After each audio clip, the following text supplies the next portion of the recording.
오늘 이 새벽에 하나님께서 우리에게 주시는 하나님 말씀은 레위기 12장 1절에서 8절까지 말씀입니다. 저와 여러분이 한 절씩 나누어서 교독합니다. 여호와께서 모세에게 말씀하여 이르시되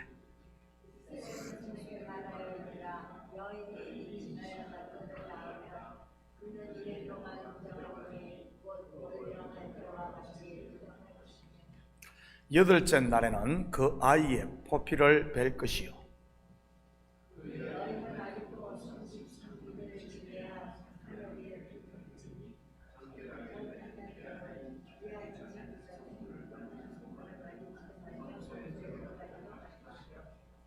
여자를 낳으면 그는 두 일해 동안 부정하리니 월경할 때와 같을 것이며 사년이 깨끗하게 되면 66일을 지내야 하리라.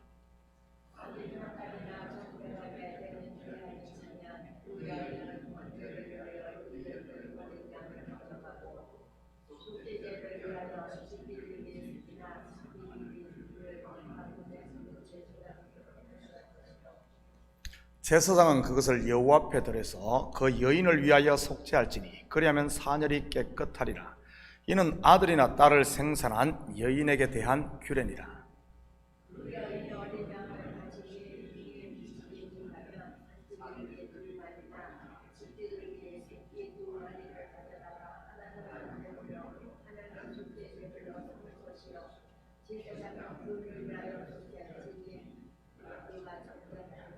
아멘. 좋은 아침입니다. 오늘 본문은 레위기의 정결 규례 가운데 산모의 정결법에 관한 내용입니다.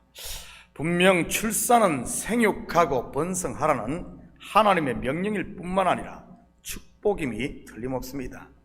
그런데 출산한 여인이 부정해지는 것, 그것은 하루 이틀도 아니고 남자를 낳으면 40일, 여자를 낳으면 80일 동안이나 부정해지는 것은 무엇을 의미하는 것이겠습니까? 오늘은 출산과 정결법 속에 담긴 구속사적 이런 의미들을 살펴보도록 하겠습니다. 먼저 일반적으로 생각해 볼 수 있는 것은 출산을 한 여인이 부정한 것은 피를 흘리기 때문인 것입니다. 월경할 때와 같이 부정할 것이며 라는 구절을 통해서 확인할 수 있지요. 그리고 출산 후에도 피를 동반한 유출물들이 나오기 때문에 말입니다. 그런데 그것만이 다는 아닌 것 같습니다. 창세기 3장 16절입니다.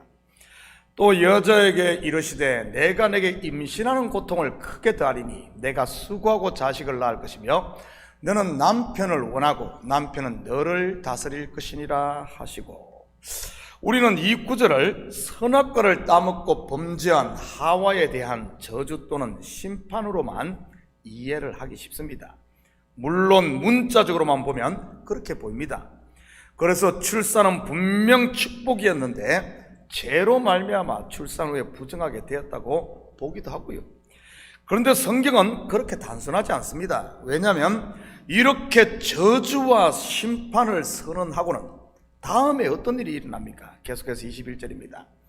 여호와 하나님이 아담과 그의 아내를 위하여 가죽옷을 지어 입히시니라. 가죽옷을 지어 입힌다는 구속사적 의미가 무엇입니까? 바로 죄사함을 말하는 것이요, 그에게 의의 옷을 입혀주셨다는 의미인 것입니다. 다시 말해 구원하셨다는 뜻이지. 그런 면에서 보면 앞에 선포된 이 하와의 잉태와 고통, 곧 저주와 심판은 다름 아닌 그들의 죄를 씻어내는 하나님의 일하심이었던 것입니다.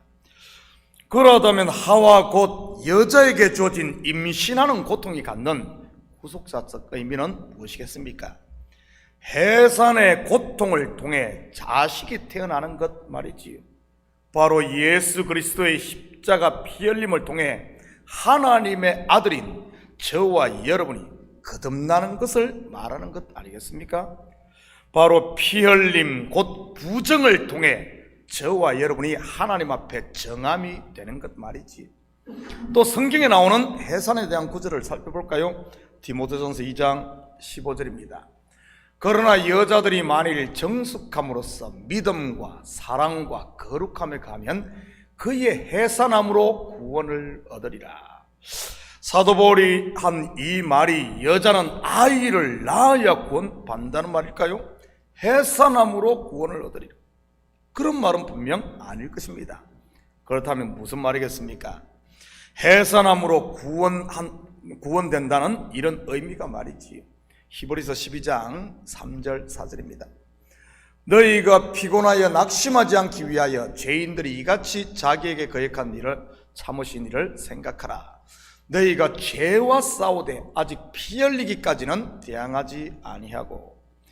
이 말은 예수님께서 십자가에서 피 흘리심으로 마귀 곧 옛 뱀의 머리를 밟아 승리하시고 그 일로 말미암아 우리의 죄값을 치렀듯이 우리 또한 죄와 싸워야 함을 말하는 것입니다. 바로 피 흘리기까지, 오늘 본문으로 말하면 해산하기까지 말입니다. 이것이 바로 해산함으로 구원을 얻는다는 의미인 것이지요. 그리고 본문을 보면 여인이 사내아이를 낳으면 7일간은 절대 부정기간과 그리고 이후에 33일간의 정결기간을 거쳐 40일에 지난 다음에야 제사를 지내므로 출산의 부정에서 벗어날 수 있었습니다. 여러분, 성경에서 40일 하면 무엇이 생각나십니까? 바로 출애굽 광야 40년일 것입니다. 그리고 노아의 홍수에서 40이라는 숫자가 또한 나오고요. 40일 동안 비가 내려 온 세상이 물 속에 잠기는 곧 바다가 되어버리는 이야기 말이지.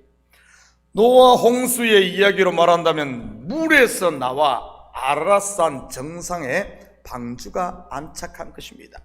성경에서 바다는 일반적으로 세상을 상징합니다. 어머니 뱃속이 바다 아닙니까? 바로 양수 속에서 이 태아가 살다가 세상으로 나오는 것, 출생은 방주에서 나와 아라산에 정착하는 모습인 것이지. 또한 여인이 출산한 후에 겪는 부정과 정함이 출애굽 40년 광야와 연결되어 있음을 보게 됩니다. 사실 6월절 어린 양의 피 흘림을 통해 이스라엘은 430년간의 애굽의 종살이에서 해박됩니다.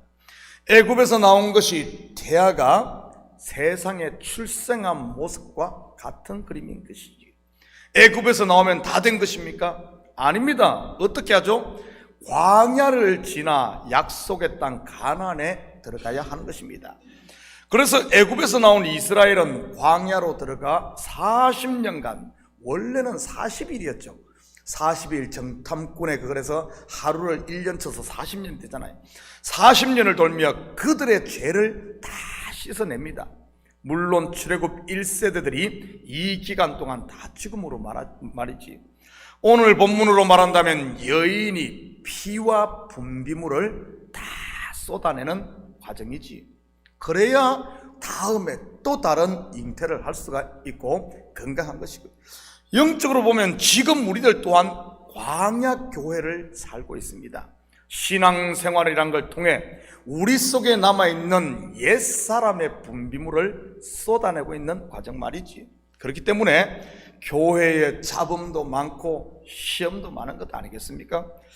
비록 시험이 있고 잡음이 있더라도 속에 있는 이런 육신의 생각들, 이런 찌꺼기를 다 빼내야 하는 것입니다. 그래야 건강한 신앙인이 될 수 있는 것이지. 그렇지 않고 그냥 끝까지 그것을 숨겨두고 있으면 어떻게 되겠습니까? 하나님 앞에 섰을 때 정결한 신부로 서야 되는데 정결한 신부가 아닌 그런 것들로 속에 가득 채워 40년 광야를 돌면서 그런 거 빼내라고 했는데 그러지 못하고 숨기고 또 숨겨서 나중에 하나님 앞에 섰을 때 드러나면 어떻게 되겠습니까? 농사로 치면 쟁기질을 할 때 이 쟁기질은 하나님의 말씀 아닙니까? 말씀의 쟁기. 우리가 평생 신앙하면서 예배 때마다 말씀을 듣잖아요. 이 쟁기질을 통해, 쟁기질을 왜 합니까? 속의 것을 뒤집어 엎는 것 아니겠어요? 그렇다면 내 속에 돌들이 있고 나무 뿌리들이 있으면 밖으로 이게 드러나는 겁니다. 드러나는 거예요. 그렇지 않고 그 돌들, 드러난 돌들을 다시 집어넣고 숨기고 하면은 어떻게 곡식이 뿌리를 내릴 수 있겠습니까? 예수님의 네 가지 밭의 비유처럼 잠시 뿌리를 내리다가는 결실하지 못하고 말라 죽고 마는 것입니다. 여러분, 쟁기질도 아픈 것이지만 원래 말씀을 들으면 아픈 겁니다. 우리의 속에 있는 이런 돌들을 골라내기 때문에 그래요. 말씀을 듣고 여러분, 말씀을 듣고 이런 것들이 드러나지 않고 좋다 좋다만 하고 있으면 그 사람 평생 말씀 들어도 한치도 변화되지 않습니다. 말씀을 들을 때마다 찔림이 있고 내 이야기로 들리고, 그럴 때마다 그것 부여잡고 십자가 벼들여 그걸 회개해야지 나 들으라고 하는구만 이러고 또 돌을 숨기고, 돌을 숨기면 열매가 없죠. 어떻게 그곳에 열매가 있겠습니까? 그런 게 드러날 때마다 돌도 골라내고 나무 뿌리도 골라내고, 이 속에, 내 속에 있는 거잖아요. 그러니까 어떻게 보면 그것이 드러날 때마다 내 살을 도려내는 것 같고 나를 죽이는 것 같은 그럴 겁니다. 그렇지만 그렇게 할 때 내 마음밭이 옥토가 되는 겁니다. 여인이 40일 부정을 통해서 속에 있는 것을 다 피도 쏟고 분비물도 다 쏟아낼 때 건강하듯이 말이지, 그럴 때만이 100배, 60배, 30배의 결실이 가능한 것이고요. 출애굽 광야 과정이 바로 그런 것이요, 오늘 본문의 여인의 출산이 그런 것입니다. 광야 40년을 지난 출애굽한 이스라엘은 결국 가나안 땅을 기업으로 받습니다. 출산한 여인도 정결함 받는 것이고요, 그리고 아들을 얻지 않습니까? 자녀를 얻지 않습니까? 여기에 계신 저와 여러분도 마찬가지인 것입니다. 부정을 씻는 40일간의 교회 생활을 통해 교회의 기둥으로 세워지고 결국은 하나님 나라를 온전히 상속하는 아들로 서는 것이지, 이제 갓 태어난 아기에게 재산을 상속하는 사람이 어디 있겠습니까?